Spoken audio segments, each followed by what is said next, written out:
कारण त्या जमिनीमधून चास कामांचा पोट चारी बी गेलेली आहे. पोट चारी सकट यांनी विकत घेतले. मग कॅनल कोणाला विकत घेता येतो का? ते क्षेत्र कमी केलं पाहिजे, यांनी मोजणी केलं तर ते क्षेत्र कमी केले पाहिजे. तसं न करता ते कॅनल बी त्यांनी विकत घेतलेलं आहे. आणि त्याच्यामध्ये बेकायदेशीर प्लॉटिंग चालू आहे. मग माझं तहसीलदार साहेबांना एवढंच म्हणणं होतं, मी लेटर बी दिलं होतं किंवा हे बेकायदेशीर प्लॉटिंग थांबवा त्यांनी. आता बी त्याच्यात 30 जणांची खरेदी खात्याने नाव येतील.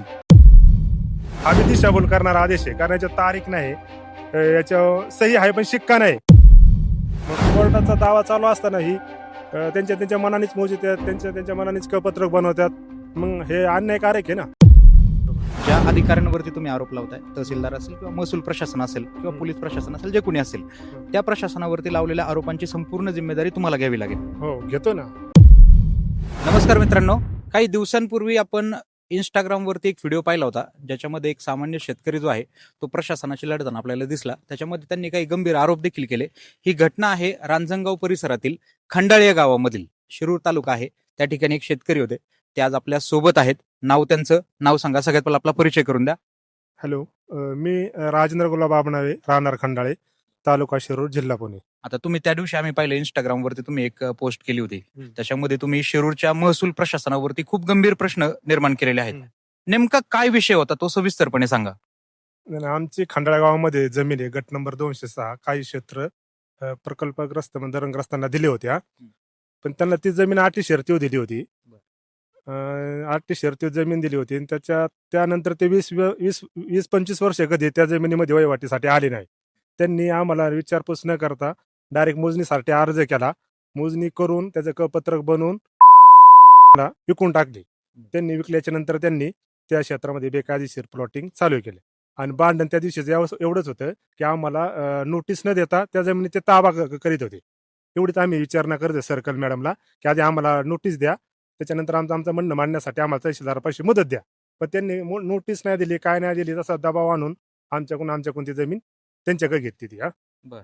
असा विषय होता. आणि याच्यामध्ये आता ह्या प्रकरणासंदर्भामध्ये तुम्ही तहसीलदारांना संपर्क केला का, महसूल प्रशासनाला संपर्क केला का, त्यांच्याकडनं तुम्हाला काय उत्तर देण्यात आलं होतं? नाही, तहसीलदार साहेबांना भेटलो होतो, पण ते म्हणले त्या याच्यावर स्टे पाहिजे त्या जमिनीवरती. पण सरांना सांगितलं होतं ऑलरेडी त्या जमिनीचा 20 वर्षापासून दावा आपला शिरूर मेहरबान कोर्टात प्रलंबित आहे. आमचाच वाटपाचा दावा ते पेंडिंग आहे तशात, नाही का. तुम्ही आधी त्या कागदपत्राची निशा करा आणि त्याच्यानंतर ते ताब्याचा आदेश करा, अशी त्यांना विनंती केली होती. पण त्यांनी कसल्या परिस्थितीत आम्हाला रिस्पॉन्स दाखवला नाही आतापर्यंत. आणि त्या जमिनीमध्ये आता बेकायदेशीर प्लॉटिंग चालू आहे आता. तुमची आता यापुढे काय मागणी आहे नेमकी? आमची एवढीच मागणी आहे, जर त्या यांना जो विजय मातनकर यांनी आदेश दिला होता, 8 शर्ती दिला होता किंवा तुम्ही 2 वर्षात हे क्षेत्र लागवडीखाली आणा, तुमच्या ताब्यात घ्या, असं नाही केल्याच्या नंतर ती जमीन शासन जमा होईल समजा, असे आदेश दिले होते. पण 8 शर्तीचा भंग केला, त्याला हाकलून द्यायचा आदेश असताना तहसीलदार सर्कल यांनी आमच्यावर दावा आणून आम्हाला त्या क्षेत्रातून हाकलून दिले. त्याचा अन्याय आहे. त्याच्यामुळे आम्ही ते विषय मांडत आहोत वारंवार की असा अन्याय झाला नाही पाहिजे कोणावर, नाही का. या विषयासंदर्भातील सगळे पुरावे तुमच्याकडे आहेत? हो, माझ्याकडे सगळे पुरावे आहे. त्यांचा आदेश आहे. हा जो आदेश आहे ना, विजय मातनकर यांनी दिलेला आहे, हा बी दिशाभूल करणारा आदेश आहे, कारण याच्यात तारीख नाही, याच्यावर सही आहे पण शिक्का नाही. असे 2 आदेश आहे. त्याच्यावरती आम्ही अपील केलेले आहे आता सध्या, नाही का. आणि ते असताना यांना हाकलून द्यायच्या ऐवजी आम्हालाच हाकलून देते ते. त्याच्यामुळे आम्ही वारंवार त्यांना विनंती करतोय साहेबांना बी किंवा 2000 साली यांना जर कब्जा पावती किंवा ताबा पावती मिळली होती, मग आता हे कशाचा ताबा देतात? आता काय ताबा द्यायची गरज यांना ना त्या जमिनीचा? म्हणजे ताबा यांचा ऑलरेडी होताच ना, मग आता कशाला ताबा देतात ना. आणि त्या जमिनीची केस 100/2004 हे शिरूर कोर्टात चालूच आहे. आमचा वाटपाचा दावा चालूच आहे त्याच्यामध्ये. मग कोर्टाचा दावा चालू असताना ही त्यांच्या मनानेच मोजितात, त्यांच्या मनानेच कपत्रक बनवतात. मग हे अन्यायकारक आहे ना. त्याच्यामुळे मी बोलत राहतोय सारखं. पण आता याच्यामध्ये ज्यांची नावं तुम्ही घेतलेली आहेत, तुम्ही त्यांची नावं खूप रिस्कने घेतलेली आहेत, कारण या संदर्भामध्ये आपण आरोप जे करताय त्या संदर्भातल्या सगळ्या पुराव्यांची जिम्मेदारी जे काय आपण आता या ठिकाणी सांगितलं, त्याची संपूर्ण जिम्मेदारी तुमच्यावर पडते हे लक्षात घ्या. ज्या अधिकाऱ्यांवरती तुम्ही आरोप लावताय, तहसीलदार असेल किंवा महसूल प्रशासन असेल किंवा पोलीस प्रशासन असेल, जे कोणी असेल, त्या प्रशासनावरती लावलेल्या आरोपांची संपूर्ण जिम्मेदारी तुम्हाला घ्यावी लागेल. हो, घेतो ना.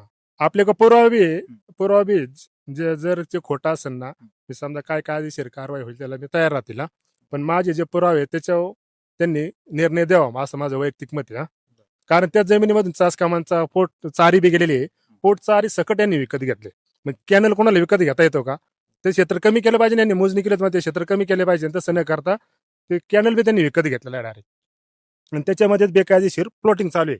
मग माझं तहसीलदार साहेबांना एवढंच म्हणणं होतं, मी लेटर बी दिलं होतं किंवा बेकायदेशीर प्लॉटिंग थांबवा त्यांनी. आता बी त्याच्यात 30 जणांची खरेदी खात्याने नावे येतील. अटी शर्ती नेमक्या काय होत्या? अटी शर्त्या याच्यात दिलेल्या आहेत त्यांनी, किंवा वहीदाराने सदर जमिनीचा ताबा घेतल्यापासून 2 वर्षाच्या आतमध्ये लागवडी खाली आणली पाहिजे ना. सदर जमीन स्वतःच कसली पाहिजे, आणि वहीदाराने जमिनीची मालकी नाही का खाली प्रमाण दिले पाहिजे. आणि असं न केल्यास त्यांना प्रत्यक्षात हा ताबा घेण्यात आला होता का?